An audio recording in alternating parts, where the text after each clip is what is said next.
Welcome to Module 1. This module is all about taking aim. It's about defining what you want. It's about asking yourself, what do I want? What do I want out of life? What do I want to invite? What do I want to expand into in my life? Not because I'm lacking anything, not because I'm not there right now and I need to get there in order to be happy. It's not really that kind of goal I'm talking about. It's more of a longing that comes from deeper within. Something that tells you that this is the way that you're supposed to be moving. It's almost like a call from your higher self or your soul telling you, like nudging you in a certain direction.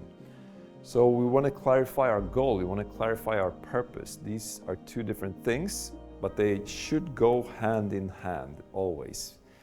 Imagine driving out of the driveway or your garage with your car and you don't know where you're going. You're just sitting in there in your car and there's nowhere to go. There's like left or right. You don't know. And it doesn't really matter unless you know where you're going.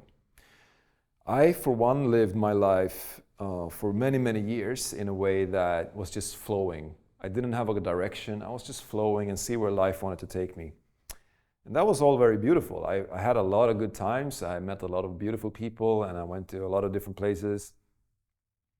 But I never really knew what I wanted. And I let other people almost decide what I was doing. And there is a way of harmonizing these two things, to actually let go and surrender to what life wants to bring us, and to set a target and to set aim for what we want. What is it that is important to me? So just by asking ourselves that question, what do I want? What do I want to bring into this life of mine? What do I want to learn? What do I want to expand into? What do I feel is blocking me from feeling in touch with my truest nature, in alignment with my truest nature, which is abundant, which is eternal, which is peaceful? If I don't feel those things, I know that I'm not where I could be, right? So why do we even need a goal? I just mentioned a few of these things, but really it's not about getting to a specific place that we're not at right now. It's not about the end goal itself that we want to focus too much on. We want to focus on that, which we will do, believe me. But it is the journey there that will hand us different life lessons. We want to look at all the subconscious beliefs that will pop up as we take aim, as we decide to go for our aim. Believe me, so many things will come up from within where, we got to deal with those things because they are limiting beliefs about what we're capable of and who we think we are and our place on this earth. These things will come up. We don't even have to dig for them. And when they come up, we work with them, we integrate them, and we heal those wounds. So we really want to live a courageous life. That's one of the main things for me. We want to live a courageous life where we don't stay too much in comfort zone all the time. We don't let comfort decide. We don't let fear decide where we're going. We let our vision decide where we're going. We have a vision. We have a longing. We have something we want to express uniquely to us. And we're actually taking the decision to walk towards that. And that's the kind of life that we want to live ultimately. Now, there are a few different goals that we can take aim for, and we want to take aim in this program for a very specific goal. We call those goals C-type goals. I know some of you have heard of them already, but I'm going to go through them anyway. So we have A-type goals, we have B-type goals, we have C-type goals. C-type goals are the ones we want to go for. A-type goals are the ones that you can reach. You know how to get there because you've done something similar before. So they're not offering any type of growth whatsoever. They're there as a very, very obvious thing that you can attain or reach or achieve quite easily. So there's no growth involved at all in it, so we might as well leave them. We don't. Of course, there's nothing wrong with them, but we don't want to call them our goals. We don't want to call it our vision because we already know how to do that.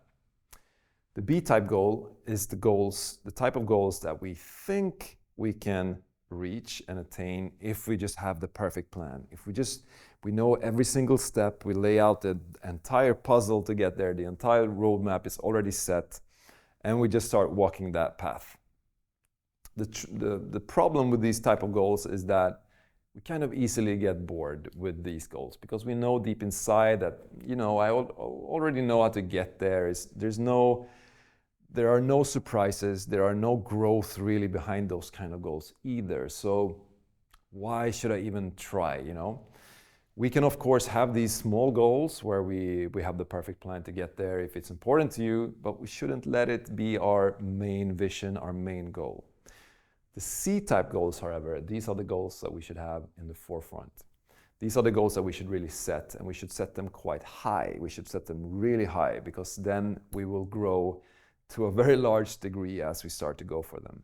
So the C-type goals comes from a much deeper place, the place that I mentioned earlier, where we go within, we ask ourselves, if I could have anything, if I could do anything, if I could expand and grow into anything, if I could express anything, what would that be? So it's almost like a fantasy. It's almost like a dream. We were really good at imagining things when we were kids.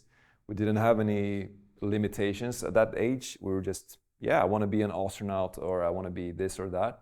And we thought it was possible. And it was possible until we were programmed with certain beliefs that it wasn't possible because someone told us that it wasn't possible maybe. So the C-type goals really should be what you want the most. What is it that you want the most? You don't have to know already now how you're going to get there.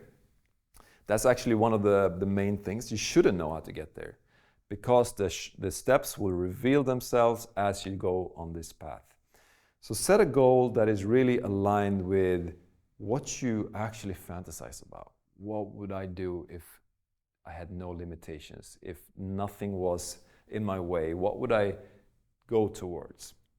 That is your North Star.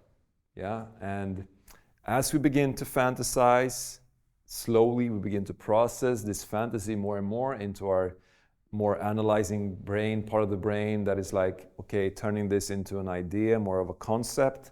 And then we ask ourselves, am I able to do this? Am I at all able to achieve this or go towards this? Is this within any sort of sense, or is it in opposite to the natural laws, let's say? I mean, we are capable of basically anything, unless we're working against nature. I mean, it would be difficult for me to do certain things because of my age, let's say. Other than that, we are capable of anything. We are basically potential in living form. So don't let that be an obstacle. Just think, am I able to do this? Yeah, probably I'm able to do this. And the second question is, am I willing to do what it takes to go there? Am I willing to take a decision right now to actually decide to go in this direction and have that as my North Star? Those are two very important questions. If we say yes to those two questions, which I hope we do, we have now established a really beautiful goal for ourselves, and we should write this down. We should really create a strong, warm, loving relationship with this goal, and we should start talking with it. We should start feeling it. We should start visualizing it on a daily basis. We'll get more into that later on. But I hope by now you have a clear idea of what a worthy goal is, and this is what we're going to work with throughout this course.